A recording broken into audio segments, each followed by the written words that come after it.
Okay, so magandang umaga po sa mga isa sa atin. Magandang umaga po dyan sa mga nasa live stream.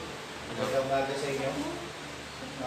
Tayo po ay magpasimula po sa ating pag-aaral sa salita ng Diyos sa ating Sunday School. Okay? So tayo po ay tumayo lahat. Hindi tayo ng presensya sa Panginoon. Aming Diyos, dakila sa lahat, Panginoon, maraming salamat po muli sa umaga nito. Maraming salamat, Diyos, sa linggo muli na pinagkaloob sa amin na kami yung tinipon upang ikaw po ay sambahin at papurihan.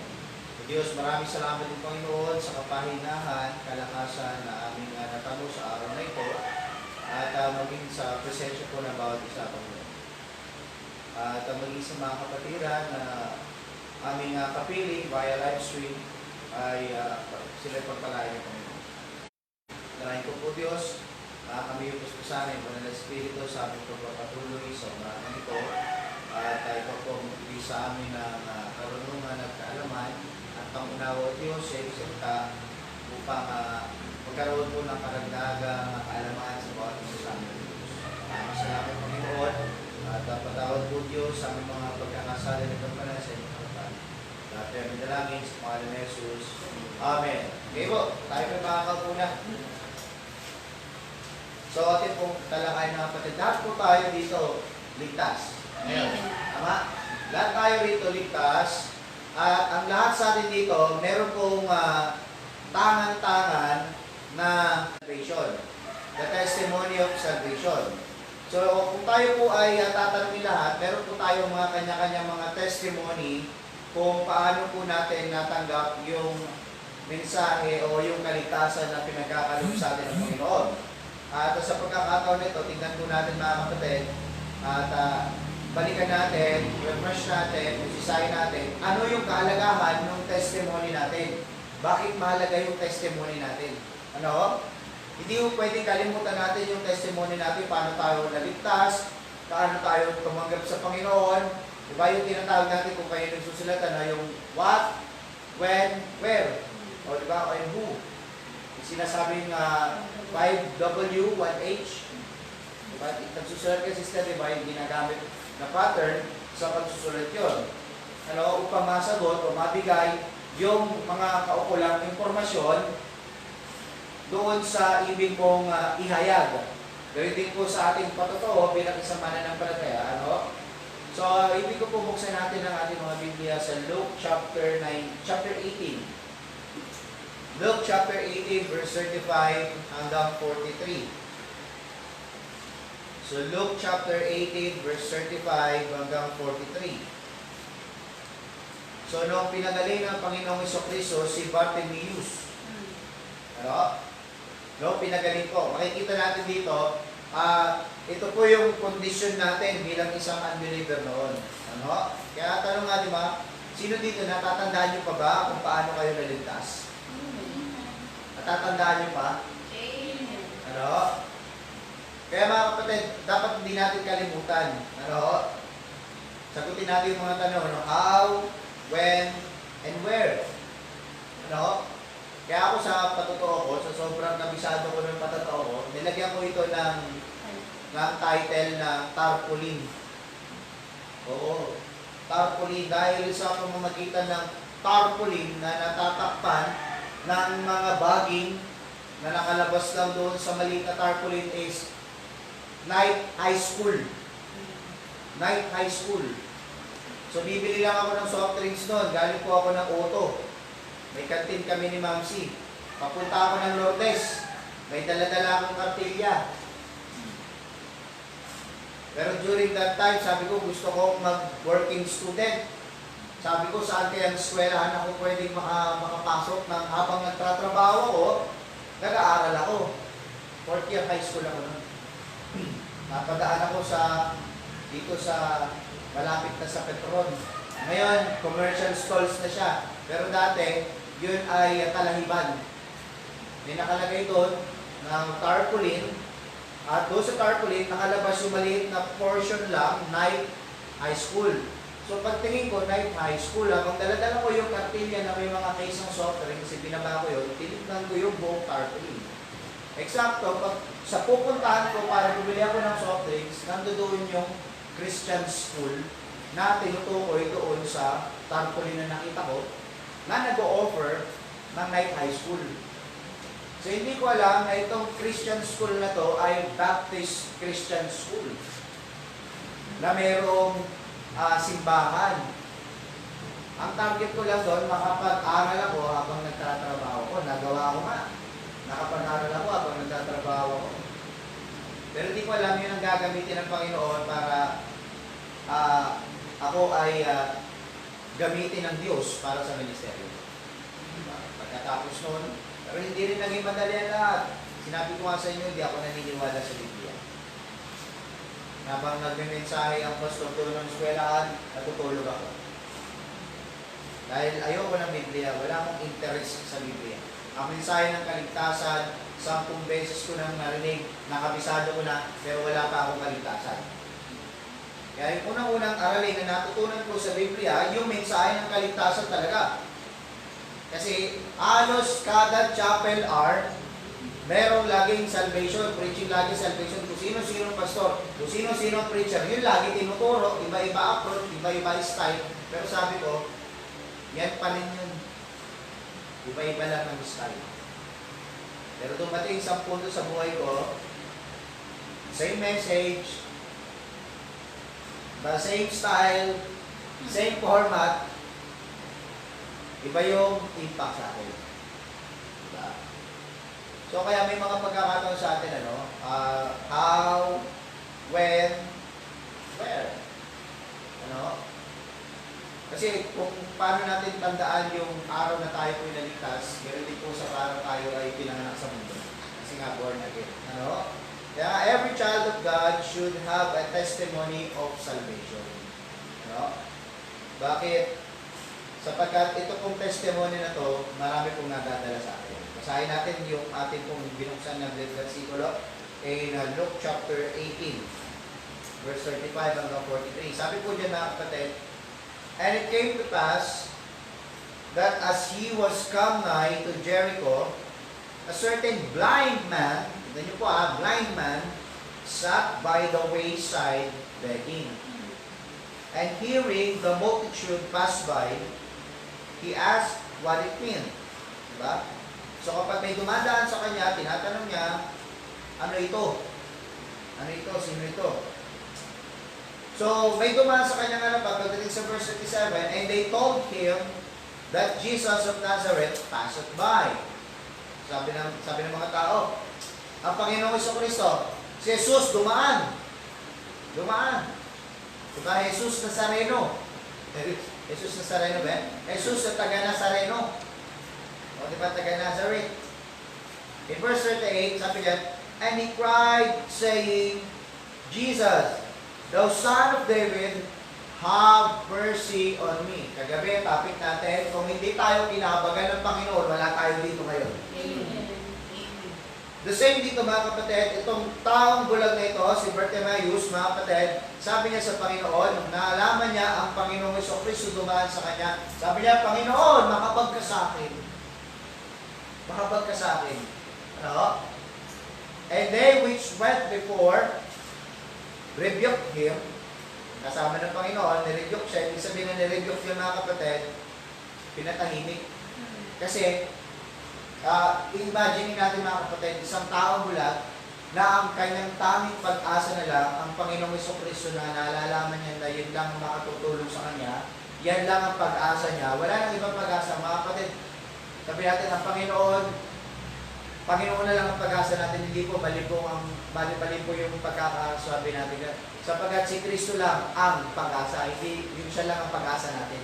Siya lang ang pag-asa. Tama po? Siya lang ang pag-asa. Kaya sabi niya mga kapatid, kumbaga parang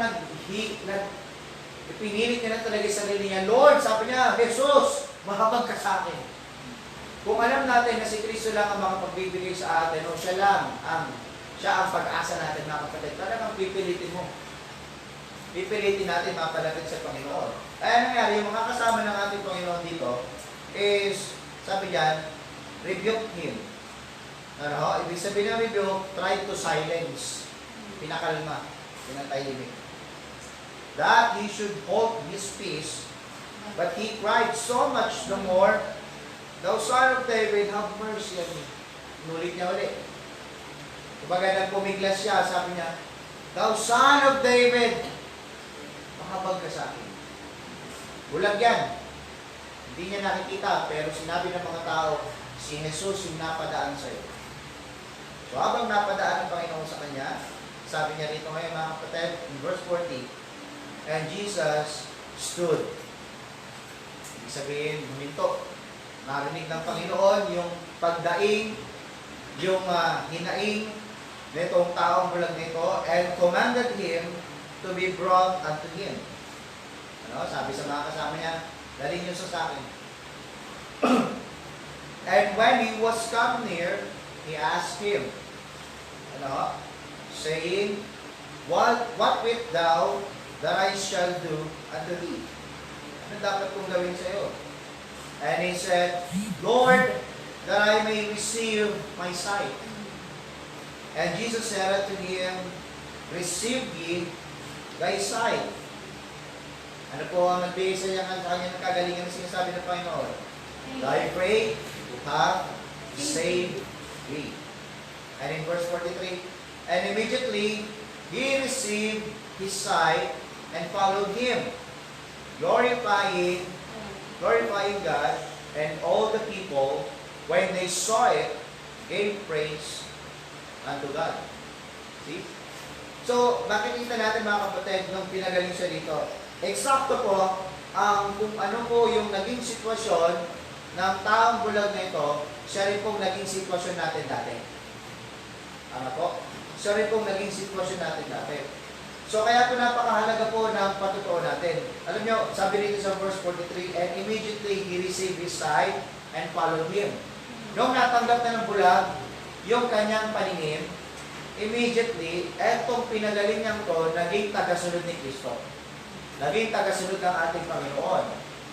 And glorifying God. Ano? So, pinapurihan niya ang Panginoon nung nakatanggap siya ng kagalingan sa kanyang karamdaman. At ang nangyari mga kapatid, and all the people, when they saw it, gave praise unto God. So, sino yung nakita nila? Nakita nila mga kapatid, yung pagpapagaling sa bulag at yung ginawa nung bulag. Kita po natin, ano? Yung patotoo po nung bulag, nakita nila. So, yung patotoo ng Panginoon at yung patotoo po nung bulag, ano? Nakita po. Kaya nga sa atin, napaka-importante po ng patotoo ng ating kaligtasan. Hindi po natin madudikdik yung mga mahal natin sa buhay, yung mga kaibigan natin, yung mga katrabaho natin, yung mga kaklase natin, sa salita ng Diyos na lang ng ganon. Ididikdik natin sila nang hindi nakikita sa ating patotoo. Tama po? So dapat, kung ano po yung sinasabi natin, ano yung nakikita natin sa salita ng Diyos, ano yung nalalaman natin sa salita ng Diyos, nararapat na ito po'y makita sa pamamagitan ng ating mga patotoo. Sapagkat sa pamamagitan yan, nai-interpret mo yung salita ng Diyos na i-apply mo sa iyong buhay, at yung pinaniniwalaan mo, yung paniniwala mo, yung pananampalataya mo, nakikita sa ating mga gawa. Kaya sabi ni James mga kapatid, I will show me your faith without works, but I will show you my faith by my works. Ano po? Ano? Pero hindi ko nangangahulugan yung sinasabi sa kaligtasan ay sa pamamagitan ng mga gawa. Hindi po. Kung tayo po'y may kaligtasan, kung tayo po'y may pananampalataya, dapat po ito makita sa ating mga patotoo na tayo po'y ligtas. Tama po? Kaya nga napaka-importante po. Bakit? Kasi testimony brings about, una, assurance to the believer. Assurance. So dami lang mga born-again churches po sa buong mundo, dito lang sa atin sa Pilipinas, hindi po lahat meron tinatawag na assurance of salvation. Sapagkat meron nga pong nag-aaral ng salita ng Diyos God, subalit ang kanilang kaligtasan naman ay nawawala. Tama po? Subalit sa ating mga kapatid, the testimony of our salvation brings about the assurance of salvation. Katiyakan na tayo po'y ligtas. katiyakan na tayo po'y nasa Panginoon na at wala na pong makapag-aalis sa atin mula sa kamay ng ating Panginoon. Walang kahit sinong tao ang pwedeng magtanggal sa atin ng ating karapatan na binigay ng Panginoon na maging anak ng Diyos. Ano? Binigay po yan ng Panginoon sa atin. Regalo po yan sa atin ng Panginoon. Kung meron pong dapat magtanggal yan, wala pong iba kundi ang Diyos. Subalit kanyang nasaad sa kanyang salita na wala pong makapag-aalis na sa kamay ng ating Panginoon. Tayo mga mananampalataya. Ano? Pangalawa mga kapatid na dinadala niya is the joy to the saints. Ano po yung naramdaman nito ni Bartimaeus? Ano po? He followed him, glorifying God. Sa tingin nyo, hindi ba siya naging masaya? Ano ho? Na nagsusumamo siya sa Panginoon, nagsusumamo siya, Jesus, mahabag ka sa akin. Ano? Jesus, mahabag ka sa akin. Sabi niya. Pero may kita natin na may kagalakan. Ano ho? So yung patotoo ng kaligtasan sa atin, nagdadala ng kagalakan sa ating mga mananampalataya. Now, tanong ko sa inyo, kayo ba ay may kagalakan o nagagalak ba kayo ng kayo ligtas? Amen. Sino dito hindi nagagalak na siya ligtas? Yung pinagsisisiyan niya na siya napunta rito sa church. Yung pinagsisisiyan niya na kilala niya tayo. Yung pinagsisisiyan niya na nakita siya ng Diyos. Wala, di ba? Ang totoong iniligtas ng Panginoon, kailanman hindi niya pagsisisiyan na dinala siya ng Panginoon dito sa church. Amen. Tama? Ang totoong iniligtas ng Panginoon, may kagalakan. Yes. Masaya yan. Kaya nga ang Kristiyano, masayahin. Ano? Masayahin yan. Hindi yan. Oo, nagagalit tayo. Oo, may problema tayo. Pero hindi yan ang nagdadala sa atin. Tama ko?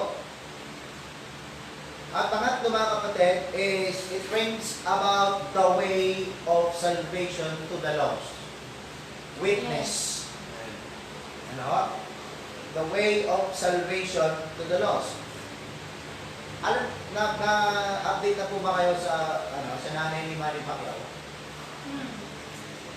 Ang nanay ni Manny Pacquiao talagang iba ang kanyang paniniwala. Yes. Tama? Pero ang kanyang anak, si Manny Pacquiao, hindi niya in-insist, hindi niya pinilit, hindi niya pinwersa ang kanyang nanay para ito po ay maligtas. Sa halip, si Manny Pacquiao ay pinakita ang kanyang patotoo bilang isang mananampalataya sa kanyang nanay. Kaya po nung nangyari, ang naging resulta, although mahaba ang panahon, mahaba ang proseso, mahaba ang naging pamamaraan, pero yung patotoo ni Manny Pacquiao sa kanyang nanay ang naging daan para ang kanyang nanay maligtas. So nag-profess na po yung kanyang nanay na ng pagtanggap sa Panginoon. Oo, nag-profess. Kita ko, akala ko joke lang eh. Oo, nakita ko, nanaba si Nanay Junicia eh. Nanaba. So yun po ay babase na po tayo doon sa pagiging proseso pa ng pagdidisipulo ng kanyang anak. Ano? Kaya yun po yung may kita natin, kahit sa mga mahal natin sa buhay. Ang prayer natin is loved ones to be saved. But ang tanong ko sa iyo kapatid, ano yung ginagawa mo para maligtas sila? Ano yung nakikita nila sa iyo, nakakaiba sa kanila bukod sa pagpunta mo sa simbahan sa araw-araw? Meron ba silang masasabi na magkaiba kayo? Meron ba silang masasabi na mag-uudyok sa kanila, mag-motivate sa kanila na gusto ko maging kagaya mo? Gusto ko maging kagaya mo. Tama? So yun po, yung po yung patotoo natin. Na nagdadala rin po ng way of salvation to the lost. Kasi pinakikita mo, kakaiba ka sa kanila. Pinakikita mo, hindi kayo parehas. Kasi dapat yun po makita sa atin, hindi po tayo parehas sa iba. Kaya kung may nagsabi sa atin, kakaiba ka, magpasalamat ka, salamat, kakaiba ako. Hindi ka kakaiba ka nga, parang ang alien. Yun ang sinabi ng Biblia sa atin, we are aliens here on earth. Hindi mo tayo ng taga-mundo, mula nung ikaw ay naligtas na, hindi ka na taga-sanlibutan ngayon. Tayo na ngayon ay taga-langit. Anong ginagawa natin ngayon dito? Mga taga-langit na nandito sa mundo, ang tawag ng Biblia, we are ambassadors of Christ now. Ambassador. Ano po ibig sabihin? Tayo po'y nagiging representative ng langit dito sa lupa. Kaya kapag kasama ka niya, huwag mo namang iparamdam ang buhay impyerno. Dahil ambassador ka nga ng langit. Pero pagkasama ka niya, parang ang buhay parang impyerno. Parang problema yun, ano? Diba? So, in this verse na nakita natin, nabasa natin, nakita natin yung aspeto ng patotoo at isang lost man na lumapit sa Panginoon, at nagbigay, nag-produce po ng assurance, ng kagalakan at ng patotoo sa ibang tao. So, napakaganda pong pakinggan mga kapatid na kung saan lagi natin babalikan kung paano tayo naligtas, o pinag-uusapan natin paano tayo naligtas. Sa ibang paraan kasi, pag yung mga sobrang tatalino ng mga tao, na kung matalino nga po talaga, pinag-uusapan nila paano ka naligtas. Pagkatapos, pagtanong sila paano ka naligtas, kung ano sasabihin nila, hindi ka talaga ligtas. Naku po. So, tignan natin mga kapatid, tignan natin kung ano po yung mga napuproduce din po ng mga bagay na ito. O makikita natin dito po sa binasa natin mula sa 35 hanggang 42. Una po mga kapatid na marirealize natin dito sa patotoo po natin bilang patotoo ng ating kaligtasan is that the condition of the lost. Una po sa lahat mga kapatid, hindi po tayo ang nakatagpo sa Panginoon. Tayo po ang natagpuan ng Panginoon. Sinasabi ko po sa inyo, yung ginawa po ng Panginoon, sabi, Pastor, paano po yun yung bulag? Sabi mo, ang Diyos ang nakatagpo sa atin. Pero yung itong bulag na ito, siya po yung tumatawag sa Panginoon ng mga oras ito. Mamaya po tingnan natin. Tingnan natin mamaya. Pero una natin alamin is the condition of the lost. Ano po ba yung kondisyon ng isang lost? Sabi po niya sa verse 35. Dapat po sa chapter 18, verse 35. Sabi po niya mga kapatid, and it came to pass that as he was come nigh unto Jericho, a certain blind man sat by the wayside begging. Ano po ang kondisyon ng lost? Blind. Bulag. Ama po? Bulag po tayo mga kapatid. Noong bago po tayo natagpuan ng Panginoon, tayo po ay bulag. Buksan po natin ulit another verse in 2 Corinthians chapter 4, verse 4. 2 Corinthians chapter 4, verse 4. In whom, sabi niya, in whom the God of this world, small letter G, hath blinded the minds of them which believe not, lest the light of the glorious gospel of Christ, who is the image of God, should shine unto them. Now, sino po yung nagdulot ng pagkabulag ng sanlibutan na ito? Sino po? Ano po sinasabi ng salita ng Diyos dyan? The God of this world. The God of this world. Pag sinabi natin the God of this world, it does not refer, mga kapatid, hindi po tumutukoy dito sa nilikha na buong sanlibutan na ito. Dito po ay tumutukoy sa sistema po ng mundo. Sino po ang Diyos o Panginoon ng sistema ng mundo? Wala pong iba kundi ang Diablo. Ang Diablo po, si Satanas, mga kapatid. Siya po ang nagdala ng pagkabulag ng marami. Saan po tayo nabulag? Saan po nabubulag ang maraming tao? Ano pong klaseng pagkabulag yan? Ito po tinutukoy dyan, spiritual blindness. Spiritual blindness. Okay? So, paano po naging spiritual na bulag? To the fact of two eternities. Spiritually blinded to the fact of their spiritual state. Spiritually blinded, mga kapatid, to the fact of their holiness and justice of God. Marami pong bulag and spiritually blinded to the fact of impending death and the great white throne judgment. Bulag, mga kapatid. Ang kondisyon nating mga tao, bago tayo natagpuan ng Panginoon, tayo po yung mga bulag sa katotohanan. Yung ginagawa natin ngayon na akala natin tama, dahil minana natin sa ating mga ninuno, una, kasanayan na lang natin na akala natin tama, pinagpapatuloy pa rin, ang tawag doon, bulag. Ano? So yung bulag, nililig, yung kapwa bulag, saan patungo yun? Sa distraction. Sa kapamakan. Ano? Kaya po, nung tayo po inatagpuan ng Panginoon, yung pagkabulag na yan, mula doon sa dati nating nakasanayan, nabigyan ng pagmulat. So, nulit ko po, hindi ibig sabihin maraming gumagawa, matagal nang ginagawa, at matatanda o marunong na yung gumagawa, tama na yan. Hindi lahat tama. Sapagkat ang tama lang ay ang salita ng Diyos, ang Panginoon lang ang tama. Ano? So, hindi lahat ng matanda tama. Hindi rin lahat ng bata tama. Ano? Kaya yung po yung kondisyon natin mga kapatid, we are lost. Ano? At sino po nagdulot niyan ng pagkabulag na yan sa atin? Wala pong iba, kundi ang God of this world, which is Satan. Kaya si Satan, tuwang-tuwa yan sa tuwing nagkakaroon ng pagtitipon na taliwas sa sinasabi ng Panginoon. Ano? So marami tayong mga paniniwala dati na sa tingin natin tama. Tama po? So wala po kung babanggitin na denomination ngayon kung ano yun. Pero ang sinasabi ng Panginoon dito, dapat meron tayong relasyon at hindi religion. Amen. Hindi po religion ang ipinopromote ng Panginoong Jesucristo dito, kundi ang pagkakaroon po ng relasyon sa Panginoon. Sapagkat ang religion, ang gumawa po niyan, tao lang. Yes. Tao lang. So pangalawa po mga kapatid natin makita dito is the mercy of the Lord. The mercy of the Lord. Ay sabi niya mga kapatid, in verse 35 pa rin, nakikita natin, yung bulag, anong sitwasyon niya rito? Anong itsura niya rito?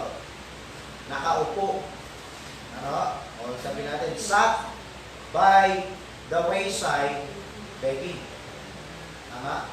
Bulag na nakaupo na lang sa tabi-tabi. Sa tabi-tabi at nagmamakaawa. So the blind or the blinded could not come to him, so he came to him, to them. So he came to them. So yung bulag mga kapatid, tignan mo po. Ang bulag, hindi niya magagawang lumapit sa Panginoon. Hindi niya magagawang lumapit. No, ganito po, sabi ko, di ba? Ang sitwasyon natin sa Panginoon, hindi po tayo tumawag sa Panginoon, hindi tayo lumapit sa Panginoon, hindi tayo nakatagpo sa Panginoon. Ang Diyos ay nakatagpo sa atin. Ang Diyos ay nakatagpo sa atin. Bakit po wala? Kasi ang kondisyon natin, we are lost. Tayo po yung nawawala.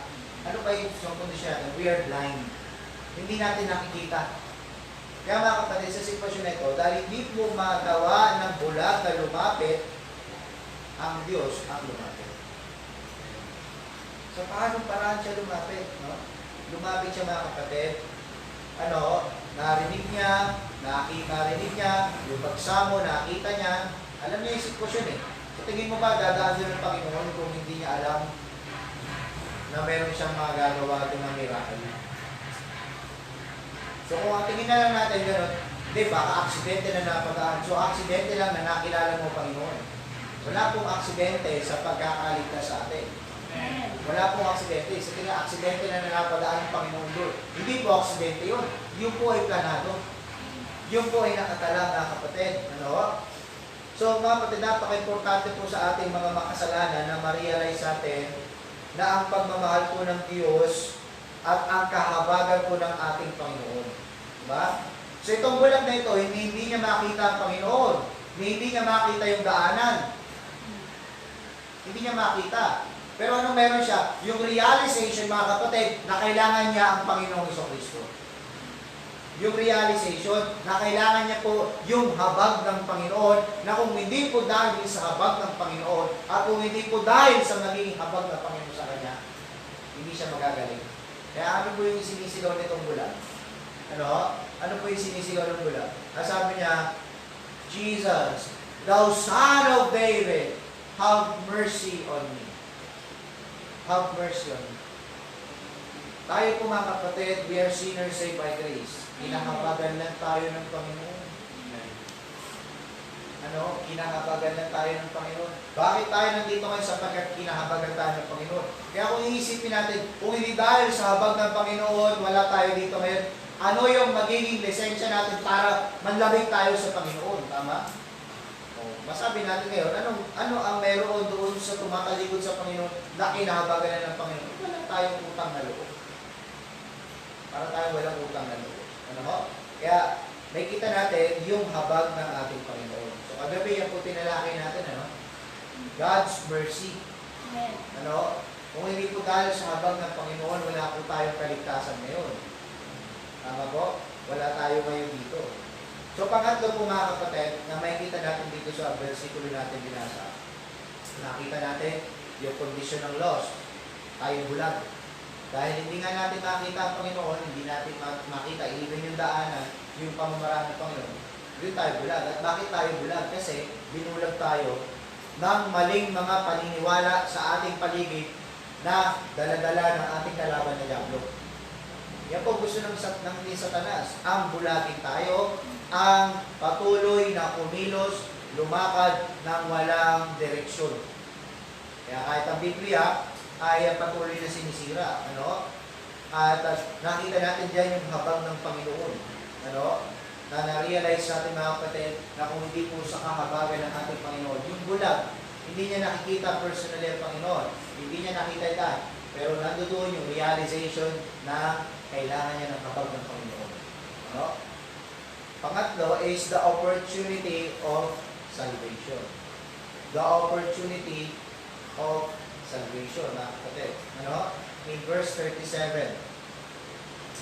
Sabi dyan, tignan niyo po. In verse 37, so habang nandoon yung bulag, nakaupo lang sa kalye o dito lang sa tagiliran o sa baketa,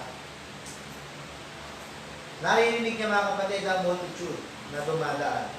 At nagtatanong siya, ano ito? Sino ito mga to? At sabi sa kanya sa verse 37, and they told him that Jesus of Nazareth passed by. So it is an opportunity, mga kapatid. So the Lord passed by at a specific time and in a specific place.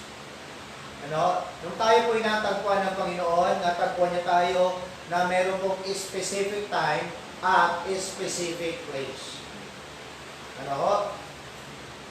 May mga pagkakataon, hindi tayo pare-parehas ng sitwasyon paano tayo naligtas. Pero tandaan niyo ito kapatid, laging ang pagdating po ng opportunity ng kaligtasan ay specific. Specific. Wala pong wrong timing sa pagdadala ng kaligtasan sa atin. Wala pong wrong timing nung tayo pinakatanggap ng Panginoon. Pag ang pinag-uusapan natin ng Diyos, hindi mo natin pwedeng sabihin na wrong timing sapagkat God's timing is always perfect. Amen. Lagi pong tama, lagi pong sapat, lagi pong eksakto ang timing ng ating Panginoon. Amen. Yun ang aking Panginoon. Yun ang pagkakakilala ko sa aking Panginoon. Tama? Hindi ko po iniisip na ang Panginoon ko yung nagkakamali o laging wrong timing. Tayo po yung wrong timing lagi. Kasi lagi tayong nakakontra sa kalooban ng Panginoon. Tama po? So makikita natin dyan yung opportunity ng kaligtasan. At pang-apat is the misery of the lost. The misery of the lost. Ano po ang sitwasyon nitong lost na ito? Yung misery niya. Verse 38. And he cried, saying, Jesus, thou son of David, have mercy on me. Pag sinabi natin cried yan, mga kapatid, shout, sumigaw, nagsusumamo. Hindi ako ganun. Nagsusumamo. Hindi ganun kagad. Kapatid, unawain natin. Nagsusumamo, sumigaw yan. He cried. Diba? Say, Jesus. O i-portray natin. Jesus! Parang sinisigaw niya na gano'n. Pero hindi naman niya sinabi, Sus! Nagalingin mo naman ako. Hindi naman gano'n. Ano? Hindi na. Please. Hindi gano'n kapatid. Hindi yun yung tono ng may nakangailangan. Nalunod na ba kayo? Sino na nalunod? Wala pa nakaranas malunod dito. Nalunod ka. Ilang feet? 3? Akala ko 3 feet. Sumigaw ka. Hindi ko makasigaw ng buwan ng buwan. Pero natatakot ka na. So, parang nalulunod. Wala kang nakikita nalulunod kasi sinasabi na, tulong. Wala ganun. Pero yung nalulunod talaga mga kapatid, yung pagsigaw niya matindi. Talagang takot. Kasi kailangan niya na ng tulong.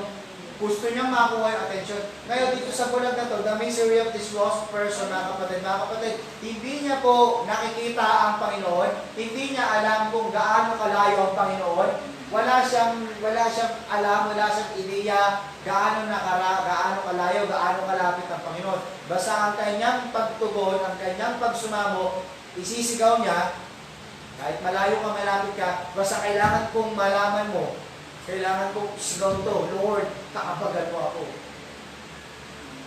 Ilang beses sinagaw yun. Panginoon, kakabagan mo ako. Panginoon!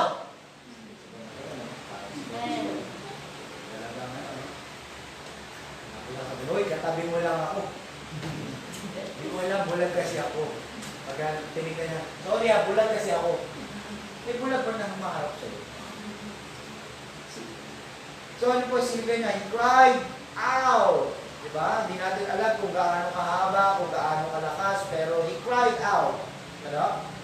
At makikita natin mga kapatid, ano? Masabi natin na siya po'y pagod na, gusto na talaga magkaroon ng pagbabago sa buhay. Kasi ganun yung tao eh. Pag patuloy ka na ginagawa mo kung ano yung taliwas sa Panginoon, nakakapagod din. Nakakapagod din. Ano?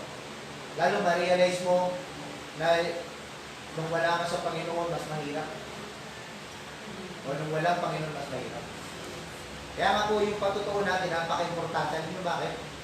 Yung mga tao sa paligid natin, nakatingin yan sa patutuo natin. Nakatingin yan sa atin. Ano yun? Parehas lang tayo ng sitwasyon. Parehas lang tayo ng kalagayan ngayon. Sabi niya. Masabi niya. Pero bakit iba ang nagiging dating mo? Kasi may Panginoon tayo. Hindi naman tayo ligtas sa problema. Hindi tayo ligtas sa mga troubles. Hindi tayo ligtas din. Magkakaproblema, magkakatrouble din tayo. Pero ang maganda bagay doon, meron tayong pag-asa sa Panginoon. Kaya yung may kita natin na pagod na siya, gusto niya na ng pagbabago. He knew his need and he knew who could meet it.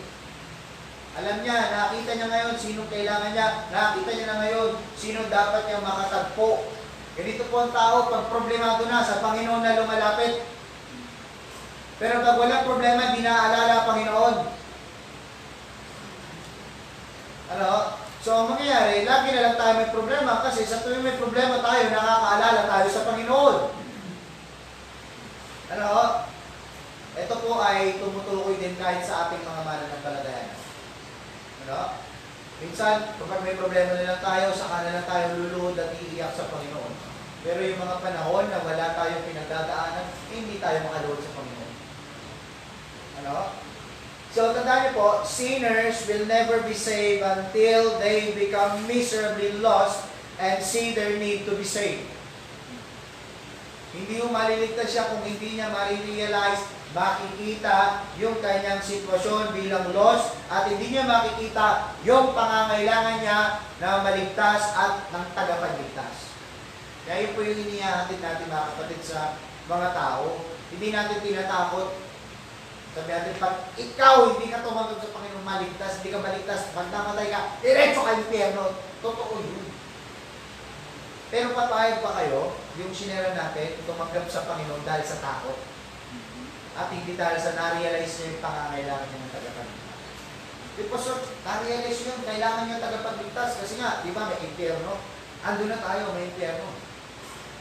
Ano? Pero yung nilalatag kagad natin sa kanila, yung sitwasyon nila bilang lost, ano yung ginawa ng Panginoon, ano yung iniaalok ng Panginoon. Later on, sa kamoy talakay, ngayon, ikaw ay niligtas ng Panginoon saan? Mula dito sa iyak na kapamakan sa iyo. Hindi ko po sinasabi, huwag ituro ang impyerno. Hindi. Pero, mga kapatid, ituro natin sa kung paano paraan inihahayag ng Panginoon. Maturuan natin sila na madala natin sa realization. Naligtas, natakot. Ba't ka tumanggap sa Panginoon? Ayoko mapunta sa impyerno. Ayoko mapunta sa impyerno. Lahat naman tayo, ayaw natin mapunta sa impyerno.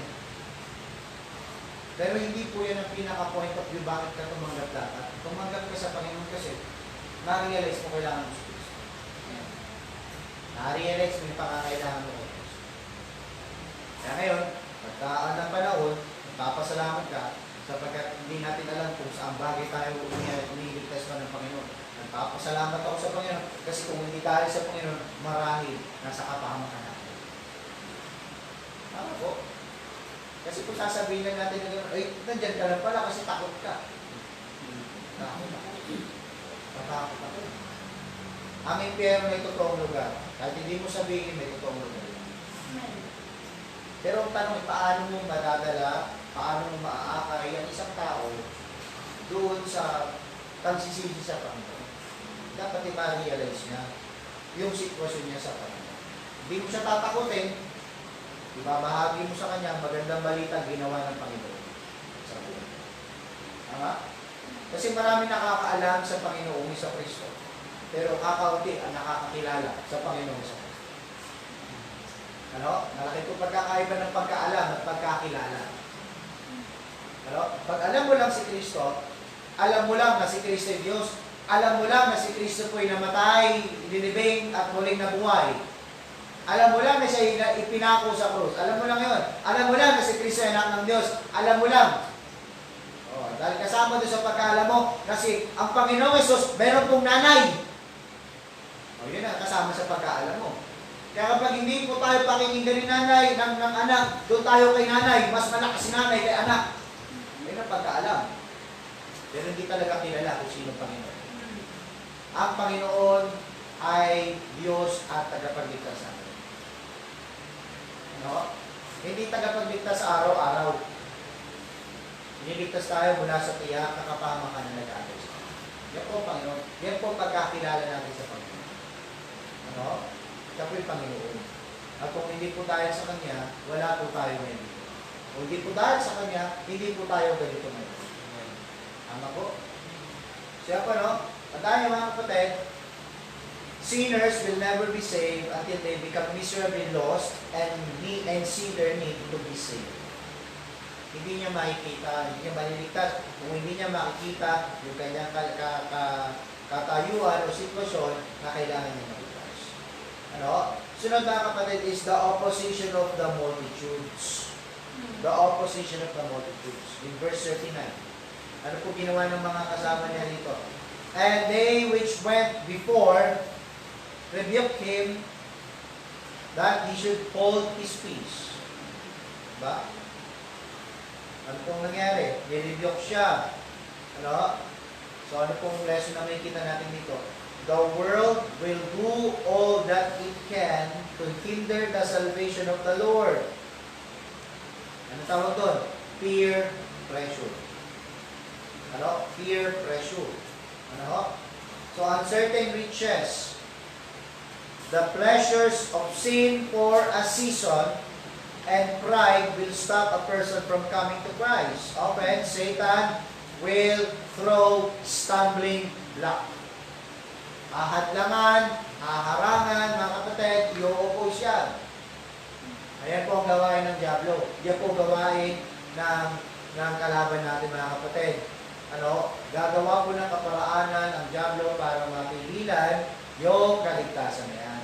Kaya mapapansin natin, pag nagsisya tayo, sa paligid natin, maraming distraction. Maraming distraction dyan, mga kapatid. Andiyan dyan yung, sabi natin, andiyan dyan yung trabaho, andiyan dyan yung yaman, andiyan dyan yung mga pleasures, andiyan dyan yung mga sin for a season. No? Kaya hindi mo ma-realize ng isang tao hindi mabuo. Kaya hindi sapat yung isang araw lang natin kagad siniran yan. Meron niyang follow-up. Kasi yung sinare mo sa kanya ngayon, bukas, o mamaya lang, kakalimutan niya ngayon. No? Kakalimutan niya ngayon. Sa atin dito, isang beses ka lang ba nasira? No? So sabihin natin, hindi ka natural, pero isang beses mo lang ba narinig ang mensahe ng kaligtasan? Ano? Na pagkatapos isang beses, kinabukasan, worker ka na. Meron bang ganun dito? Ano? Kinabukasan, worker na agad. Ako, ayaw kong sirain yung zealousness o yung desire ng isang bagong ligtas na gusto niya agad mag-serve sa Panginoon. Ayaw kong sirain yung ganong zealousness. Pero gusto ko iparealize muna na ang ministry hindi laro. Kaya may nagpapaalam ko, so pwede po ba ako mag-Bible reading? O, gusto mo mag-Bible reading pero hindi ka muna nagbabasa ng sarili ng Bible. So pwede po ba ako mag-song lead? O, tama na. Daan muna tayo sa tamang proseso. Na tayo muna yung magkaalam, magpagkatuto sa Panginoon. So pwede ba magturo ng bata? Bago tayo magturo, bago tayo magayang sa tayo, tayo muna yung magpaturo. Ano? Ang mga disipulo ba kagad, nagturo kagad? Hindi. Sila muna ay tinuruan. Sila muna ay tinrain ng Panginoon sa Kristo. Bago sila tuluyang binitawan para mag-ministry. No? Wala kagad gano'n. Oo, masaya tayo ba? Kakasave lang ah. Oo nga, pagtapos yan, ilaw pa yan. Nawawala. Ganun na lang iwanan ng ministry. Ano? Kaya po yung choir natin, ministry yan. Hindi po yan madadagdagan ngayon kahit may madagdag na ligtas. Hanggat hindi sigurado yung pupunta niya sa ministry. Sa ministry, pinapipray niya. Yung ministry niyo ba, pinapipray niyo ba? Pinapipray yan. Na kapag nag-engage ka na dyan, kasama ng pag-awit natin, pag-decision mo sa baptism, no turning back, no turning back. Wala nang ayawan. Kahit anong mangyari, hindi ako ayaw dito. Hindi ako tatalikod sa aking ministry. Tama? Kahit mahirap, ano? Kasi kahit mahirap, nandito ako nakakatindig kasi dahil sa habag ng Panginoon. Dahil sa habag ng Panginoon. So yan po ang opposition. Kahit may mga opposition, kahit po meron dyan, tayo magpapatuloy. Pero yun pa rin, hindi yan mawawala talaga, opposition. Pero ano po ginawa pa rin? Itong bulag na ito, susunod na kapatid, nakikita natin yung persistency of the sinner. In verse 39. Nirebuke siya, pinakakalma siya ng maraming tao kasama ng Panginoon sa mga oras na yan. But, he cried so much the more. He cried so much the more. Sabi niya, naging persistent pa rin siya niya mga kapatid. Sabi niya, sumigaw pa rin siya. Sumigaw pa rin siya na mas higit na mas malakas kaysa sa kanyang unang pagsigaw. Anong sinabi niya pa rin, Thou son of David, have mercy on me. Kung mas malakas yung kanila, mas malakas yung kasi may opposition. No? May opposition. No? Kaya may kita natin yan, yung persistency. Diba? Nothing could stop him from calling upon the Lord. Wala na makapipigil sa kanya. Kasi yung mga multitude na yun, hinahanan siya, huwag kang maingay. Nagpapagaling ng Panginoon, may pupunta niya, huwag kang maingay. Sabi niya, huwag kang maingay bulag. Sabi niya, maraming tao. Pero pinagsigawan pa rin niya. Sabi niya, Son of David, have mercy on me. Have mercy on me. Kakabagan mo pa rin. Kaya wala makakapigil sa kanya. So ano po naging resulta niyan? Sa verse 40. Nung narinig ng Panginoon yun, nakita natin dyan, the love of the Savior. Jesus stood still at the cry of the Savior. And Jesus stood and commanded him to be brought unto him, and when he was come near, he asked him. No? Nakikita natin dyan na huminto ang Panginoon, narinig niya yung pagsusumamo na kung saan ay yun ang nagudyok sa Panginoon. Kailangan mo talaga ako.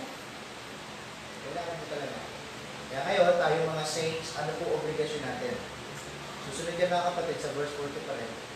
Sabi niya, and Jesus stood and commanded him to be brought unto him, and when he was come near, he asked him. Diba? So, the obligation of the saints, tayo po mga saints, tayo po mga ligtas, tayo po mga anak ng Diyos. The Lord commanded the sinner to be brought to Him. Now, we that are saved should love both the sinner and the Lord enough to bring them to Christ. So ito yung obligasyon natin mga kapatid. Sabi ng Panginoong Jesucristo, dito po sa verse 40, and Jesus stood. Tuminto siya. And, tignan niyo po yung word na commanded. And commanded him to be brought unto him. Sino yung kinuman niya? Yung mga saints na kasama niya. Galing niyo sa akin. The same na commandment sa atin mga kapatid bilang isang anak ng Diyos na every time there is a sinner na nakikita natin na kailangan ng tagapagligtas, this is our obligation na dalhin natin siya sa paanan ni Kristo. Kaya po mga kapatid, sa pagdidisipulo, sa pag-ayat ng salita ng Diyos, hindi po ang sarili natin ang iniaangat natin. Ang iniaangat natin, ang dapat makita sa atin, ang Panginoong Kristo po. Kasi yun po utos sa atin. This is our obligation. Dalhin natin ang makasalanan sa Panginoon, kagaya ng pagkaakay sa atin o pagdala sa atin, nang nauna sa atin. That is our obligation. At mangyayari dyan, magkakaroon po ng effect yung salvation. Ano po mangyayari? Verse 43. Ano po effect nito? Immediately, he received his what? Sight. Immediately. And followed him, glorifying God. And all the people, when they saw it, gave praise unto God. So, the effect of salvation, mga kapatid, yung bulag, nakakita kagad. Agad, immediately, he followed Christ. Immediately, he praised the Christ. The saints rejoiced the miracles that are transpired. So, makita natin immediately. Agad. Kaagad. Bakit po natin nakita na kaagad? Naglingkod kaagad to. Kasi ba't naglingkod kaagad to bulag? Kasi nandoon siya sa realization talaga, si Kristo ang pag-asa ko.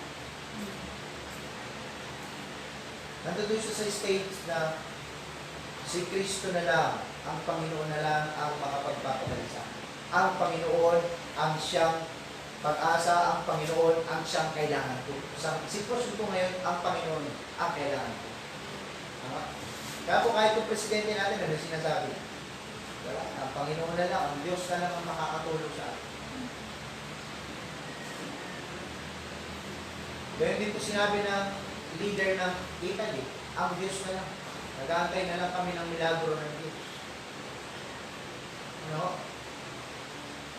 Kaya ngayon, yung po yung nagdulot sa kanya, nandoon talaga siya sa realization ng pagiging kailangan niya ng kaligtasan at ng tagapagligtas sa Panginoon sa Kristo. Kaya immediately, yung pagkabulag niya, namulat sa katotohanan. Nakita niya yung katotohanan. Nung nakita niya yung katotohanan, ipinagpatuloy niya yung paglakad sa katotohanan. At pinaglingkuran niya ang may dala ng katotohanan. See? Kaya tayo nakasumpong na ng katotohanan, tayo kung iminulat na ng Panginoon, ano yung nakita niyo? Nakita niyo ba magkaiba? Magkaiba ba yung buhay natin noon sa ngayon? Yung buhay natin na wala kay Kristo, at ngayon na kay Kristo na tayo ngayon. Magkaiba ba? Yes. So tingin nyo, saan mas maganda? Ngayon. Diba? Kaya hindi ko lubos maisip bakit yung iba bumabalik sa nakaraan. Bumabalik sa nakaraan kung saan sila niligtas ng Panginoon, binabalikan yung dati nilang ginagawa, gayong pagtatanungin mo, ano mas maganda, yung noon o yung ngayon, ang sasagot pa rin yung ngayon. Pero bakit nandoon yung kalahati ng buhay? At minsan, mapapaisip ka rin, ligtas ka ba? Iba kasi yung may alam ka lang ng kaligtasan sa may tinanggap kang kaligtasan. Delikado po yung sitwasyon na may alam ka sa kaligtasan. May alam lang ako sa kaligtasan, pero wala kang tinanggap na kaligtasan. Naging estado ko yan, sabi ko nga po sa inyo, hindi pa ako ligtas, pero alam ko na yung kaligtasan. delikado yun. Kasi, ganun-ganun na lang. At iisipin mo na din, sasabihin mo na lang din, pag tulala ka na, bumalik ka na. Wala ka nang babalik. Hindi po yung biblical. Yun po ay advice mula sa hindi kilala ang Panginoon. Kasi tayo pinaglilingkod sa Panginoon, hindi po sa pamamagitan ng emosyon. Kaya pag sinabi mong emosyon, pag tulala ka na, kasi pag tulala ka na, bumalik ka sa Panginoon, ano ba yun? Kahit saan po natin tignan na anggulo, hindi talaga tama kasi hindi po talaga nasa sa Biblia. Hindi po tayo naglilingkod sa Panginoon sa pamamagitan ng emosyon. Kaya mga kapatid, pahalagahan natin yung ating mga patotoo sapagkat nakita natin yung ating patotoo, yung patotoo ng ating kaligtasan, nakita natin paano tayo niligtas sa Panginoon, paano tayo inayos sa Panginoon, ano yung mga naging kaparaanan, ano yung mga naging hadlang at harang, ano yung obligasyon natin. No? Sagutin mo lang yung simple tanong, ano? Pag nagpapatotoo tayo ng ating kaligtasan, yung what, when, where. Ano? Wala nang paligoy-ligoy pa. Ganito ako tinanggap, ganito ko natagpuan ng Panginoon. I'm just a sinner saved by. Anong itsura mo nung natagpuan ka ng Panginoon? Ako, itsura ko noon, mahilig ako sa pantalon noon na hindi naman ganun kabaston, pero kasi nauso yung mga camouflage na pantalon. Tapos medyo fit. Hindi naman kasi ako mataba noon. Fit. Tapos yung tamang uniform lang namin. Tapos nauso yung net cap. May buhok pa kasi ako doon. Kaya ang style ng buhok ko nun, long back. Alam niyo yung long back? Yung siete kung tawagin. O, ganun lang style ng buhok ko nun, pero one side. Pero yung bangs ko hanggang dito. May bangs si Pastor? Yes, meron. May bangs ako nun during my high students. Baka nakababa ng ganun. Ano yung mga tinatawag din na trasher? May bangs akong ganun. Tapos yung sombrero ko, nakaganon lang. Ganun po ako natagpuan ng Panginoon. Ganun po ako nag-forward sa Panginoon. Pagharap ko daw, isang maliit na tao, pangalan sa Kiyos, hindi po. Maliit na tao, nag-share sa akin. Ang oras din, pakiramdam ko parang nahiya ako, pinagdal ko yung sombrero ko. Na parang ang Diyos nangungusap sa akin. Pero same message. Same message. Parehas, iba yung dating. Tama? Hindi ko naman kilala yung speaker nun. Ang speaker nun si Pastor Abante. Sa Bella Abante. Pero hindi ko siya kilala. Wala akong alam sa popularity ng mga kapastor nun. Wala nga akong pakialam sa kanila noon. Pero ang Diyos, pag gumawa, kahit sino pa ang magsalita, maghayag ng salita ng Diyos, dahil ang salita ng Diyos may kapangyarihan, ang salita ng Diyos huway, kahit sino maghayag, ma-apektuhan. Tama? Ako nalaman ko na later on, ay, kung Guzman pala yan. Nalaman ko. Sabi ko, ginamit siya ng Panginoon. Sumunod, dinala ako sa isang pastor, yung pastor na nagbubuk sa akin, nagturo sa akin, ginamit ng Panginoon. No? Nakailang pastor ako, tinuturuan ako, okay lang. Tinuturuan ako. Kaya malaking bagay naging pagpapala sa akin, lahat ng mga naging parte ng buhay ko bilang isang isa. Na naturo. Ngayon, kahit yung ibang nagturo sa akin ay naligaw ng landas, hindi naman porket naligaw ng landas yung dating nagtuturo sa akin, maliligaw na rin ako ng landas. Dahil nakita ko yung tamang landas, kahit mag-isa lang ako. Kaya pakakin ko yung tamang landas. Ano po? Kasi hindi tayo naglilingkod sa tao, naglilingkod tayo sa Diyos. Kaya kahit ako nag-pastor dito sa church, hindi ko ako magdidikta sa iyo kung anong dapat mong gawin. Didikta ako si Brother Mac, dapat mag-mission ka na ngayon. Hindi ko didiktaan yan. Dahil ang trabaho ko, mga kapatid, ihayag lang ang katotohanan ng salita ng Diyos at ang Diyos ang magkukonvict sa atin. Ang banal na spirito ang magkukonvict sa atin kung ano yung dapat natin gawin. Amen. Piprins ko na nagpiprins, hindi dapat tayo magkakasama ngayon. Mga able. May pagkakataon, makapag-outage tayo, mag-outage tayo. Sa susunod na anniversary natin, hindi ko nagbabago. Mas marami tayo. Na family ng First Order. Ano po? Yan po, no? Hindi po yan pangarap o hindi yan basta salita lang gawin natin. No? Kasi yan po dapat ginagawa natin. Nakita natin kanina, yan po obligasyon natin. Dalhin natin ang mga nangangailangan ng Panginoon sa paanan ng ating Panginoon. Amen? Amen. No? Kaya sabi ko, pag natapos tong isipin na to, ano yung naging kaisipan ng bawat isa sa atin dito? Maging dyan sa mga nanonood by live stream, ano yung naging kaisipan mo? Nabalik tanong mo ba yung iyong patotoo bilang isang ligtas? Nabalik tanong mo ba yung dahilan ng Panginoon sa iyo, bakit ka niligtas? Balikan natin. Pagtapos itong isipin na ito, ano yung gagawin mo? Tama po? So yan po yung ating mixing pag-aaral patungkol po sa testimony of our salvation. No? Napagkatotoo tayo ng kaligtasan. Yung totoo lang. Ano yung naranasan mo talaga? Naranasan mo, nakita mo, natumayan mo, naramdaman mo. So yan po, no? Kahit yung manalangin. Aming Diyos, nakita sila, Panginoon, maraming salamat po sa inyo salita. Maraming salamat, Panginoon, sa pagpapaalala sa amin about our testimony of our salvation. Diyos, kayo po mga sa amin. Sa amin po papatuloy yung Diyos, kayo po ang patuloy magbigay sa amin ng leading ng iyong banal na Espiritu. Maging sa mga kapatiran namin, nanonood via live stream, Panginoon, ito po ang mga gusto nila. Maraming salamat, Panginoon. At ating dalangin